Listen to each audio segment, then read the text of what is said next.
And I have good partners and like Lino and other people around me who are up for the job, and we will make a difference in the community. I can assure you. No, that's good to know.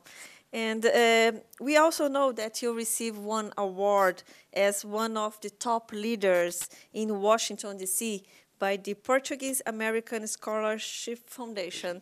So, how do you feel receiving one award that links you to the Portuguese and Brazilian language?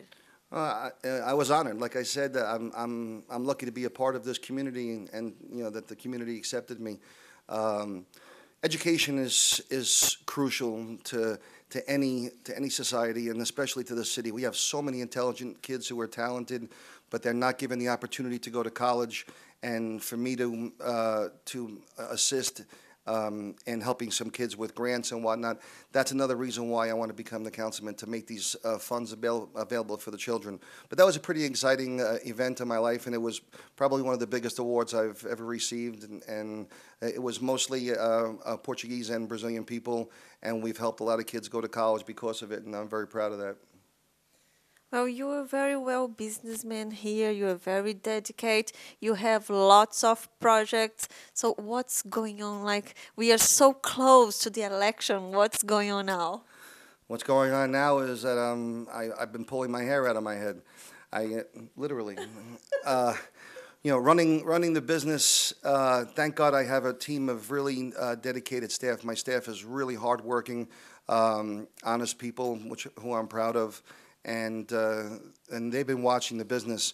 I'm just I just signed the checks at the end of the week, and I now that the business runs itself, basically, I've been doing it for nearly 33 years. So I'm tired of that same profession, and that's another reason why I want to get into the other profession. You can't stay in one thing too long. 30 years is fine, and in politics, 8 years, and you have to move on.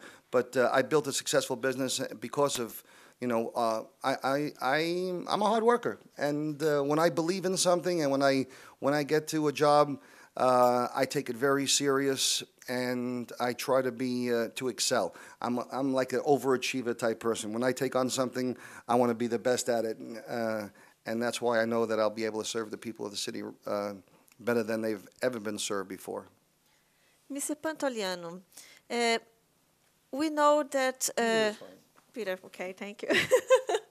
Peter, people start saying that because of Mr. Amador, Augusto Amador, we won't have the Portuguese party here in Newark, and you are blaming him for this. What do you have to say about it?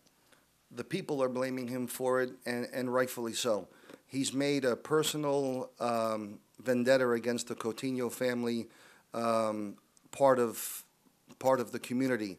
Uh, Obviously, there's some bad blood between Mr. Coutinho and Mr. Amador, and I think that it's a sin that he allowed his personal feelings to destroy one of the largest Portuguese feasts in the world.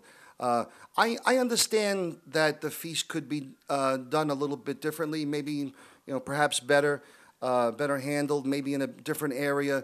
But to make such an issue out of it, where you institute legislation to basically crush it because of a personal vendetta, is a sin, and I think the people. The Portuguese people and all the people of the community will come together and show their disenchantment with his action on Tuesday. To take away something like that of such a proud culture, he deserves to be punished. It's just not right to make the people suffer. And like I said, the feast is not always it's not always comfortable for everybody. So it needed some modification. But to walk away from the table, that shows poor signs of leadership, and it shows that a person is a poor negotiator, and in turn a poor politician. You have to be able to negotiate and talk to people, whether you like it or not, whether you like them or not, or their issues. You have to do what's best for the community and for the people. And Mr. Amador took the wrong path, and he's not doing what's best for the community, and he deserves to be punished for it. And in my opinion, he deserves to lose his seat for just this one instance alone, besides all the many others. Okay. Well, we know that you're very busy. We thank you very much for this time. And what do you want to say something for the people who is watching us? I want to say that to all who are watching, no matter what your nationality is, it's important for you to get out and vote on Tuesday. I hope it's for me, but it's time for a change, and voting is a right that everyone should exercise. Unlike a lot of my friends, a lot of my friends are from Brazil, think that once you start to vote, you have to vote because of the system you have there. Now, fortunately, over here, our system, that's my birds. The babies. See, she gets very upset when we talk about voting and people don't vote. She voices her opinion. But voting is an important right. It should be exercised. You're not forced to do it. It doesn't mean that you have to do anything else, with your life. The government doesn't get involved in anything. It's just a right. You go in, you push a button, and you're over and done. But voicing your opinion is important. So, and it's really important for the Brazilian people to come together now because, like I said, I'm the choice right now, and it's perfect transitional time for the Brazilian people to have the voice that they deserve in this community. Well, thank you very much for your time. You've And been good really great. luck Thank you for very you. much. Thank Good luck to you. the people of Newark. Thank you. Thank you.